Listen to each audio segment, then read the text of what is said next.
শোনেন, কথা শোনেন ভালোভাবে। আজকেরা যদি এই সমস্ত ব্যাপারে তোমরা সচেতন না হও, তাহলে একসময় দেখা যাবে কি টাকার কাছে বিক্রি হয়ে যাবে।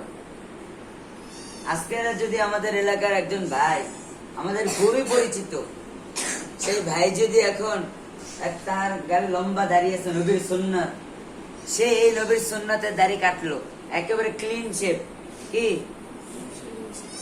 শেপ, ক্লিন শেপ করলো, করে আমাকে বড় হুজুর, আমাকে মাদ্রাসার যে প্রধান, তাকে যদি গালাগালি করে, তাহলে আমরা কি বসে থাকবো? ওরে বাসায় রাখা যাবে? তুমি বাসায় রাখবা? তোমার আব্বারে যদি গালি দেয়, তুমি বাসায় রাখবা? তোমার আব্বা তো বিশাল বড় একজন হুজুর, কি বাসায় রাখবা না? তারপরেও আমরা মানবতার সাথে আমরা কিচ্ছু বললাম না, ধরো তারে ছেড়ে দিলাম, সে তার মতো ঘুরে বেড়াচ্ছে, ঘুরো। এখন যদি আমার আর এক দিনী ভাই, আমার আর একজন দিনী ভাই, সেও মনে করো আমার মতো একজন হুজুর বা আমার থেকে অনেক বড় একজন হুজুর, তার কাছে আসছে দেখা করছে, ধরো দেখা করতেই আসছে, মুসাফা করছে, আমি দেখতেছি সে আসছে এই মাদ্রাসা, ধরো এই মাদ্রাসায় সে আবার আসছে, তার সে বড় হুজুরকে গালি দিছে, কিন্তু সে এখন আমার সাথে দেখা করতে আসছে, আমার সামনে 2 লাখ টাকার বান্ডিল ফেলাইলো, দিয়ে বললে এটা আমি মাদ্রাসায় দান করে গেলাম। এখন কি আমি তার চা দিয়ে আপ্যায়ন করাবো যে হুজুর, আরে ভাই ভাই দেন, বসেন বসেন বসেন, চা খান, চা খান, নাকি ছাত্রদের তাকে আগে ধরতে হবে, ভাই এই টাকাটা কিসের টাকা, এই টাকাটা কোন জায়গা থেকে আসলো, এটা কি হালাল টাকা নাকি হারাম টাকা? কথা ঠিক না বে ঠিক?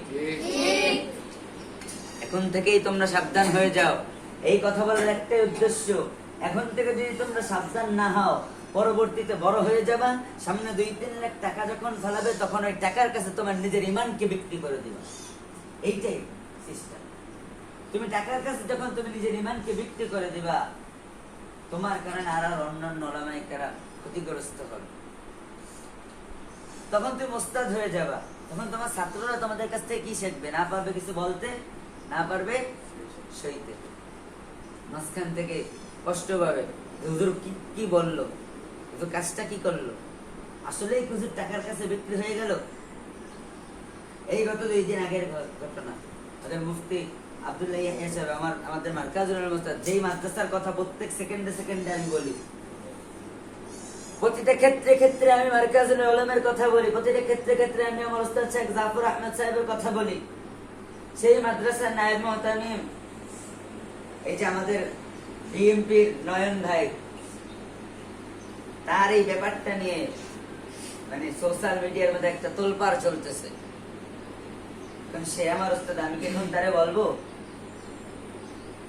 তাকে আমি বলবো হুজুর আপনি কি করলেন কাজটা, এরকম বলবো? সে বলছে তার ভিতরে কোন একটা হিকমত নিশ্চিত আছে, তারই বলার ভিতরে নিশ্চিত কোন কি আছে, হিকমত আছে, এই কারণে সে বলেছে। তার কিছু বেয়াদব ছাত্র আছে, আমিও তো তার ছাত্র, তাই না? ওরকম কিছু বেয়াদব ছাত্র আছে, তারা একটু বেশি বোঝে, বোঝে কম, শোনে কম, বোঝে বেশি, তার থেকে লাফায় বেশি। সুযোগ একটা পাইলে হইছে, ফেসবুক আছে লিখবে আর ছাড়বে, ফেসবুক আছে লিখবে, বুঝে শুনে লিখতে হয়, কমেন্ট গুলো একটু এরকম বুঝে শুনে করতে হয়। এগুলো করে তারা। তোমরাও এখন থেকেই তৈরি হও, টাকার কাছে বিক্রি হওয়া যাবে, টাকার কাছে নিজের ইমানকে বিক্রি করা যাবে।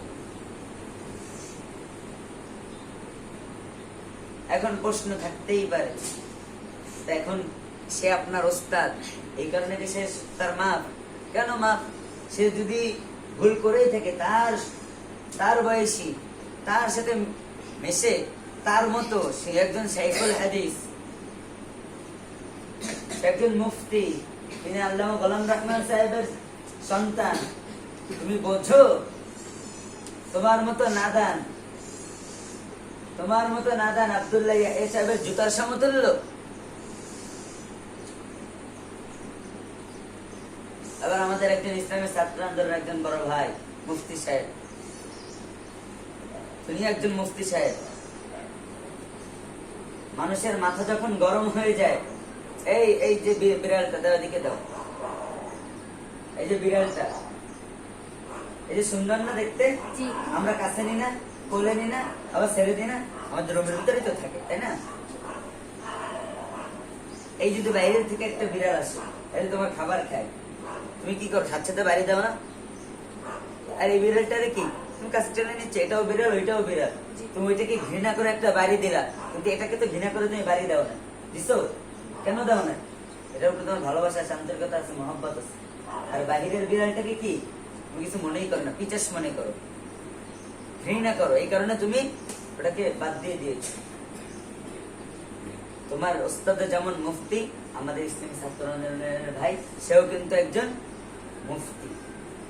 তো সেই মুফতি সাহেব একটা কথা বলেছে, তার ব্যক্তিগত ভাবে সে অনেক রাগ হয়েছে, এই কারণে সে বলেছে। আপনি কি করলেন? আপনি উল্টা আরো একটা পোস্ট করলেন, মানে একজন কুত্তা কামড় দিয়েছে, সাথে সাথে আপনি একটা কি কামড় দিলেন। এই হচ্ছে হেফাজতের কর্মীদের অবস্থা। কুত্তা একটা কামড় দিয়েছে, কুত্তার বিপরীতে কুত্তার আবার কামড় দিয়েছে। কেন ভাই? তোমারে কামড় দিছে, তুমি তাকে মাফ করে দাও বা বুঝাই দাও। তুমি তাকে মেসেঞ্জারে একটা ফোন দিছো, তুমি তাকে মেসেঞ্জারে একটা ফোন দিছো যে ভাই আপনি যে এই কাজটা করছেন, আপনার কাজটা করা উচিত হয় না, এই করছো, করো নাই, বরঞ্চ তুমি উল্টা আরো আর একটা কামড় দিয়ে দিলে ফেসবুকের মধ্যে। এতেই বোঝা যায় তোমার তবিয়ত কেমন, তুমি কেমন ওস্তাদের কাছে পড়ালেখা করেছো এবং তোমার ওস্তাদ কেমন, তুমি কেমন। যেই ওস্তাদদের জেহেন খুবই ক্লিয়ার থাকে, অনেক এলেম এবং হেলেমের অধিকারী হয়, তার ছাত্রগুলো ওরকম হয়। আমি এই যে কথা কথায় মার্কাজুল উলুম, কথা কথায় আমার ওস্তাদ কেন বলি, তাদের মাধ্যমে আজকে এই যে কথা বলার শক্তি, এই যে একটা অনুপ্রেরণা পাই আমি, এই যে কথা বলতে পারি সাহস নিয়ে, কিভাবে? এই সব শেখ জাফর আহমদ সাহেবের মাধ্যমে, তার কাছ থেকেই শিখছি। সেই আমাকে শিখাইছে কিভাবে কথা বলতে হয়। কেন কথা বলবো না?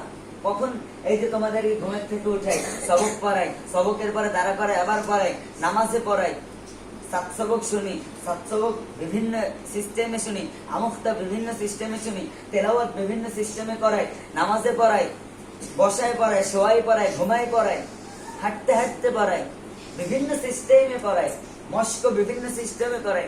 কেন করাই? কিভাবে করে? এগুলো শিখলাম কোন জায়গা থেকে?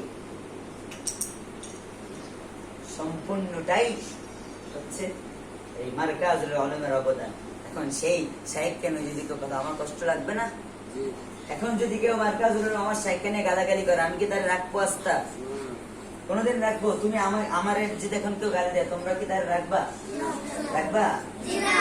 ওরকম বিষয়টা এরকম।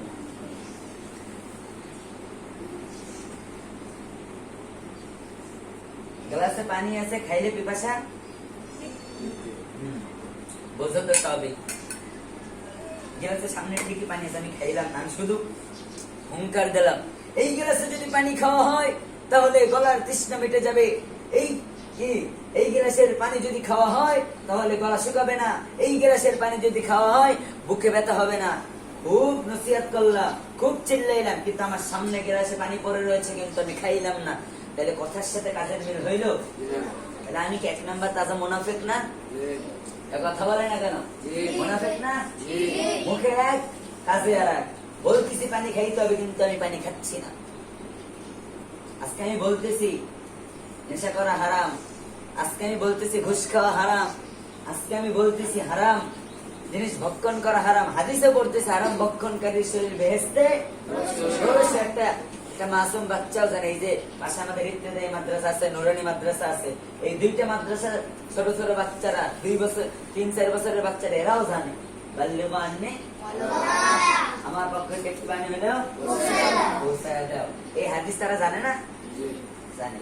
সেই হাদিসের অনুপাতে আমি তোমাদেরকে কিছু জানাই দিলাম, ঠিক আছে? যে তোমরা জানো ভবিষ্যতে টাকার কাছে বিক্রি হয় না, এবং তোমরা এখন থেকে কেউ বড়দেরকে নিয়ে বেশি বুঝবা না, ঠিক আছে?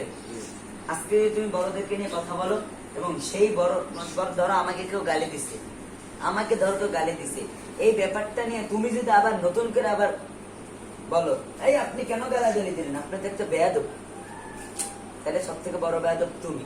সে গালাগালি দিছে, তাকে তুমি বোঝাও যে ভাই আপনার কাছ থেকে ঠিক হয় না, এবার তুমি বুঝাও।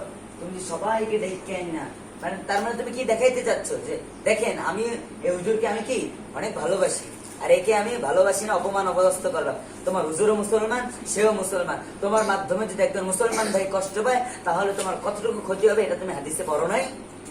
পড়ো নাই? তাহলে কি হাদিসে কি পড়ছো তুমি, আর কি শিখেছো, আর কি মানুষের কাছে এখন প্রচার করছো? এগুলা ব্রেনতে রাখতে হবে। আমি ছোট মানুষ, বুঝিও কম, বুদ্ধিও কম, যতটুকু বুঝি তার থেকে যতটুকু বললাম। আল্লাহ তাআলা যদি আমার কথার মধ্যে কোনো ভুল ত্রুটি থাকে আমি আগে থেকেই ক্ষমা চেয়ে নিচ্ছি। যদি কোনো ভুল ত্রুটি থাকে আল্লাহ তাআলা আমাকে ক্ষমা করুক, এবং যদি আমার কথার মধ্যে কোনো ফায়দা থাকে এবং আমল করার মতো কোনো বিষয় থাকে, সর্বপ্রথম আমাকে আমল করার তৌফিক দান করুক, এবং তোমরা আমার কথা মানার বোঝার তৌফিক দান করুক। আমিন। জান।